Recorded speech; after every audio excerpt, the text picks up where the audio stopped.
नकाब कर दिया है।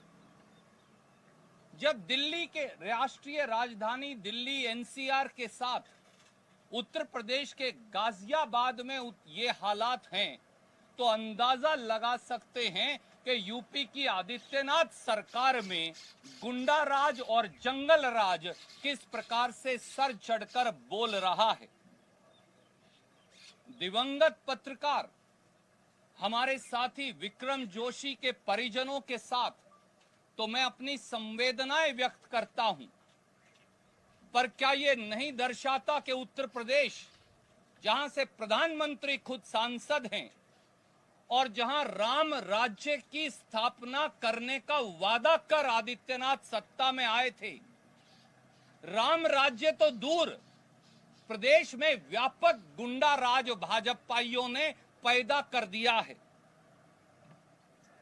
साफ है कि उत्तर प्रदेश में कानून व्यवस्था और कानून के शासन नाम की कोई चीज बची नहीं है और कानून व्यवस्था और सरकार का पूरी तरह से दिवाला निकल चुका है।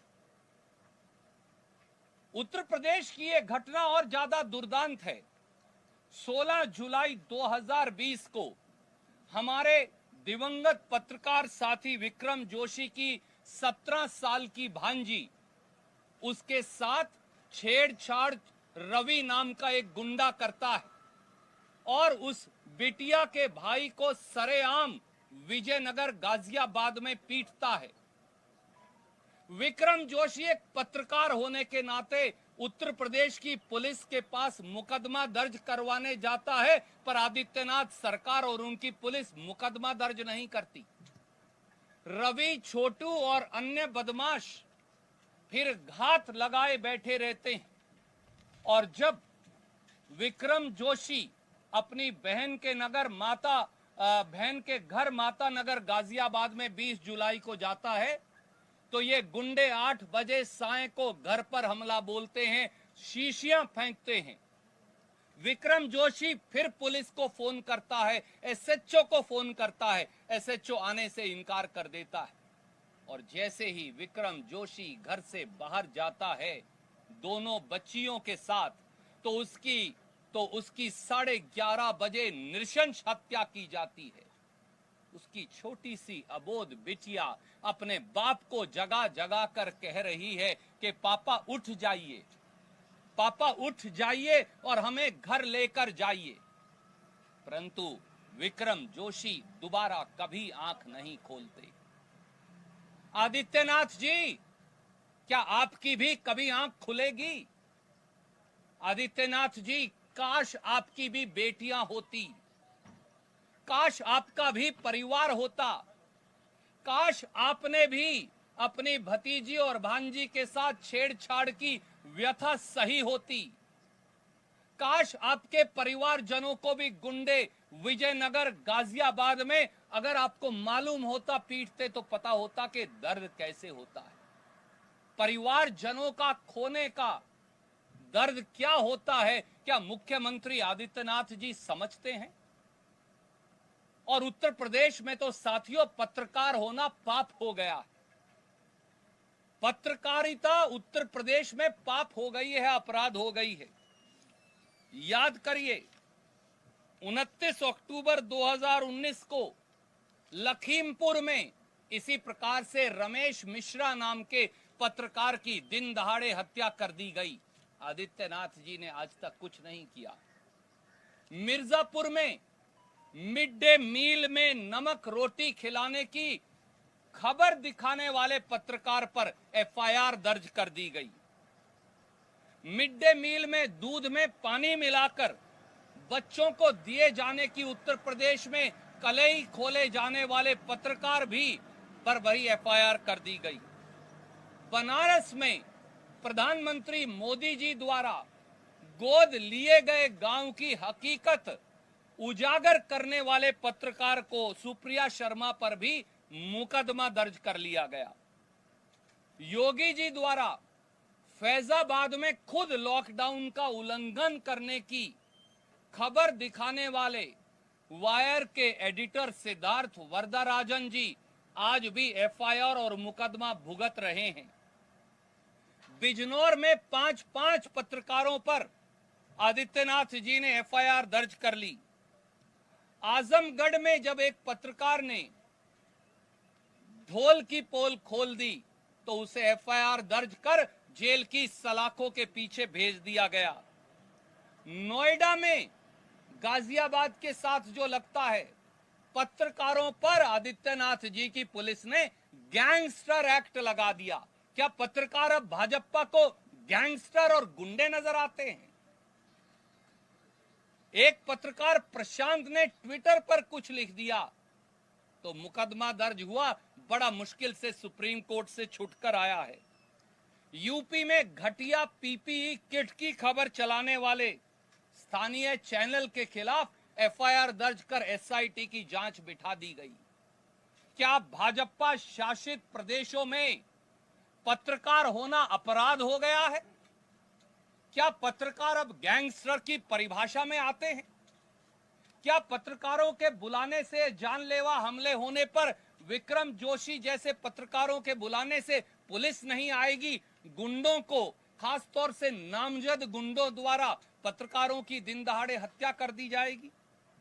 और यही नहीं, उत्तर प्रदेश के जो हालात हैं वो बहुत दयनीय हैं और कुछ उदाहरण जरूरी हैं। वो बात जो मैं कहने वाला हूं उसके लिए 28 अक्टूबर 2018 को आगरा की अदालत में यूपी बार काउंसिल अध्यक्ष दरवेश यादव जी की हत्या कर दी जाती है। कहां है यूपी का शासन और प्रशासन? 12 अक्टूबर 2019 को झांसी में पंडित जगदीश सहित 4 सदस्यों को जिंदा जला दिया जाता है। आज के युग में जिंदा जलाना, कहां है भाजपा?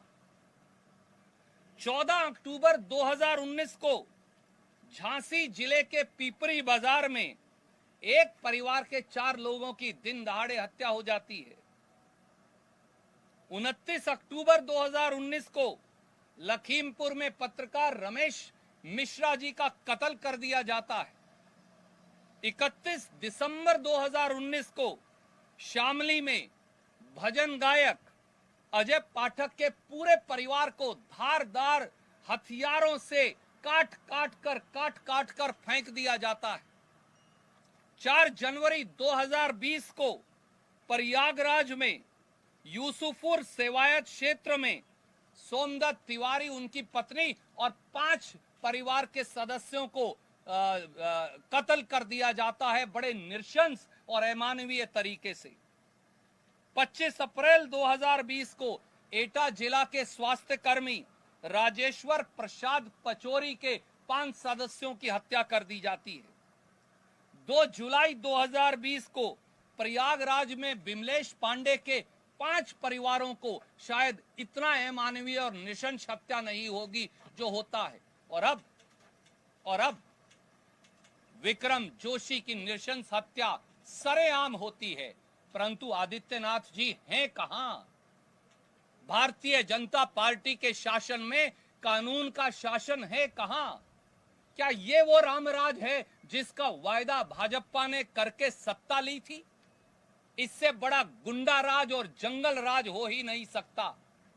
भारतीय जनता पार्टी ने उत्तर प्रदेश को अपराध प्रदेश में तब्दील कर दिया है और हमारी ये मांग है कि अगर आदित्यनाथ जी उत्तर प्रदेश के नागरिकों की रक्षा करने में असक्षम हैं, जैसा साफ साबित हो रहा है, तो उन्हें अपनी गद्दी पर बैठे रहने का अधिकार नहीं। ऐसे मुख्यमंत्री को खुद ब खुद इस्तीफा दे देना चाहिए।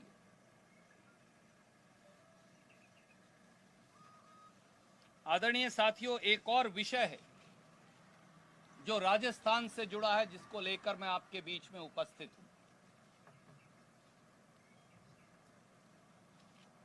भारतीय जनता पार्टी लगातार राजस्थान की चुनी हुई सरकार को गिराने का षड्यंत्र कर रही है।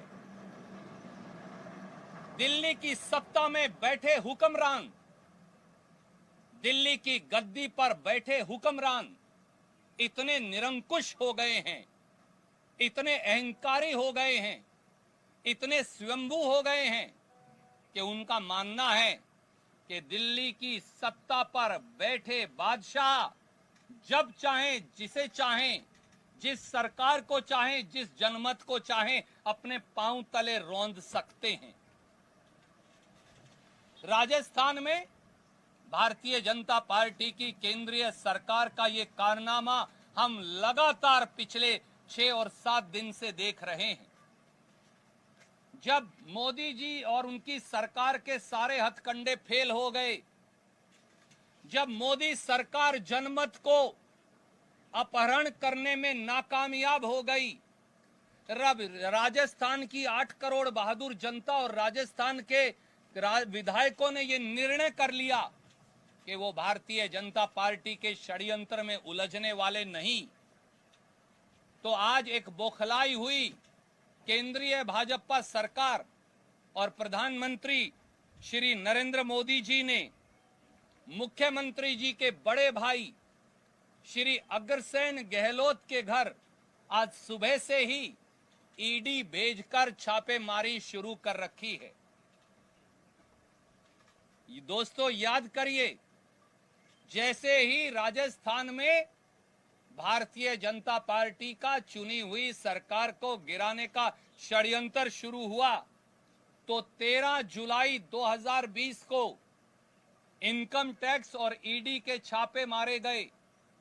कांग्रेस नेता राजीव अरोड़ा पर, धर्मेंद्र राठौड़ पर और इस फेयरमाउंट होटल के मालिक रतन शर्मा पर डराने का, धमकाने का, दबाने का, कुचलने का प्रयास किया गया। जब उन्हें लगा वो इस षड्यंत्र में कामयाब नहीं होंगे, क्योंकि उन्होंने राजस्थान की अस्मत को चुनौती दी है, राजस्थान के स्वाभिमान को चुनौती दी है, प्रजातंत्र को चुनौती दी है, जनमत को चुनौती दी है, तो फिर उन्होंने 20 और 21 जुलाई 2020 को इनकम टैक्स और ईडी के बाद सीबीआई भेज दी। हमारी एक विधायिका साथी, जिन्होंने खेल के क्षेत्र में देश का और राजस्थान का नाम रोशन किया, कृष्णा पूनिया जी से 21 और 22 जुलाई 2020 को जबरन सीआईडी की टीम्स भेजकर जांच करवाई गई। 20 और 21 जुलाई 2020 को सीबीआई की उनसे पूछताछ की गई। सब जानते हैं सीबीआई की ये 20 और 21 जुलाई की कृष्णा पूनिया जी से पूछताछ दिल्ली में बैठे हुक्मरानों और निरंकुश शासकों का विधायकों पर दबाव डालने का एक हथकंडा था। इसके बाद कल 21 जुलाई 2020 को सीबीआई मुख्यमंत्री श्री अशोक गहलोत के ओएसडी श्री देवाराम को पूछताछ के लिए बुलाती है। जब इन सारे हथकंडों में फेल हो गए, तो फिर आज 22 जुलाई को श्री अग्रसेन गहलोत, जिनका कसूर केवल इतना है कि वो मुख्यमंत्री श्री अशोक गहलोत के बड़े भाई हैं, ना वो राजनीति में है, ना उनका राजनीति से कोई सरोकार, आज उनके घर पर सुबह से केंद्रीय सशस्त्र बल लगाकर ईडी की रेड कर रहे हैं। सीआरपीएफ और बीएसएफ को वो साथ लेकर आए। आदरणीय नरेंद्र मोदी जी, आपने इस देश में रेड राज पैदा किया हुआ है। आपके रेड राज से राजस्थान डरने वाला नहीं। आपके रेड राज से राजस्थान की 8 करोड़ जनता घबराने वाली नहीं। आपके रेड राज से आपकी ईडी, आपके इनकम टैक्स, आपकी सीबीआई, जो भाजपा के अग्रिम संगठन हैं, जब सब कुछ फेल हो जाता है, जब पार्टी फेल हो जाती है, जब भाजपा का नेतृत्व फेल हो जाता है, तो ईडी, सीबीआई और इनकम टैक्स आगे आ जाते हैं। राजस्थान के मुख्यमंत्री अशोक गहलोत, राजस्थान के बहादुर विधायक डरने वाले नहीं। आप अपनी रेड और सीबीआई और ईडी और इनकम टैक्स, इसकी धमकी से कोई और डर गए होंगे, किसी और को आपने डरा लिया होगा दूसरे प्रांतों में, परंतु ना राजस्थान की 8 करोड़ बहादुर जनता डरने वाली, न श्री अशोक गहलोत और कांग्रेस के विधायक डरने वाले, और ना हमारी सरकार अस्थिर होने वाली। आपके अंदर जितनी ताकत है, जितनी हिम्मत है, जितना और जुल्म करना है, जितना और गैर कानूनी कार्य करना है वो करिए, परंतु हम डरेंगे नहीं, क्योंकि आपने राजस्थान के स्वाभिमान को चुनौती दी है और राजस्थान ने स्वाभिमान की रक्षा के लिए, देश की रक्षा के लिए पहले भी और आज भी और आगे भी सदैव कुर्बानी दी है। प्रजातंत्र की रक्षा के लिए हम अपने मार्ग पर अटल खड़े रहेंगे, घबराने वाले नहीं। कोई प्रश्न आप पूछना चाहें तो स्वागत है। रणजीत जी, जो कृष्णा पुनिया से जांच हुई उस मामले में जांच की रिकमेंडेशन राजस्थान सरकार ने सीबीआई को की? जी बिल्कुल, उस समय की ये मांग थी और हमने ये कहा कि ना कृष्णा पूनिया दोषी है ना कोई और अगर परिवारजनों की ये मांग थी तो हमने स्वीकार किया। पर आदरणीय मित्र, ये बताइए, कृष्णा पूनिया जी ने पूरे देश और दुनिया में हिंदुस्तान का झंडा फहराया है। कृष्णा पूनिया से उस सीबीआई जांच तो ठंडे बस्ते में पड़ी थी। आज जब राजस्थान में विधायकों की खरीद फरोख्त का ताना बाना फेल हो गया, तो आज ही सीबीआई को उस मुकदमे की याद कैसे आई?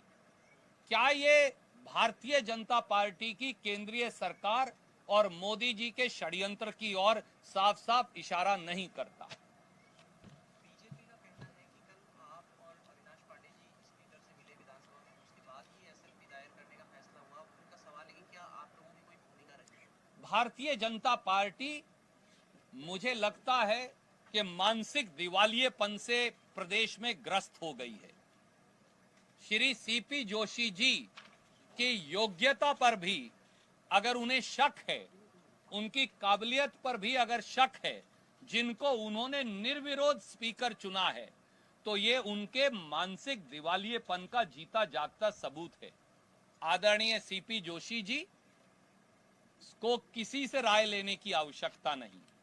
वो एक प्रोफेसर भी रहे हैं, एक शिक्षाविद हैं, एक समझदार व्यक्ति हैं और उन्हें मालूम है संविधान की रक्षा कैसे करनी है। उन्हें मुझसे या किसी और से राय लेने की जरूरत नहीं। ईडी के छापे पर राजस्थान समेत तमाम और प्रदेशों में पड़े हैं और बताया जा रहा है कि 7 करोड़ रुपए का जो भुगतान था उसका सीमा से उसका वोटिंग गहलोत पर उनका था। आदरणीय साथी, मुझे एक बात बताइए, जब जब भारतीय जनता पार्टी संकट में होती है, जब जब भारतीय जनता पार्टी किसी चुनी हुई सरकार को गिराने में फेल हो जाती है, जब मोदी जी और अमित शाह जी का षड्यंत्र फेल हो जाता है, जब भाजपाई औंधे मुंह गिरते हैं, तो ही ईडी, सीबीआई और इनकम टैक्स का जिन बाहर निकलकर क्यों आता है? साफ है कि जब कुछ नहीं हुआ तो फिर भाजपा ईडी, सीबीआई और इनकम टैक्स के सहारे है, पर वो इस षड्यंत्र में भी नहीं कामयाब होंगे। प्रजातंत्र और जनमत उनके दांत खट्टे कर देगा, ये मैं आपको विश्वास दिलाता हूं। धन्यवाद।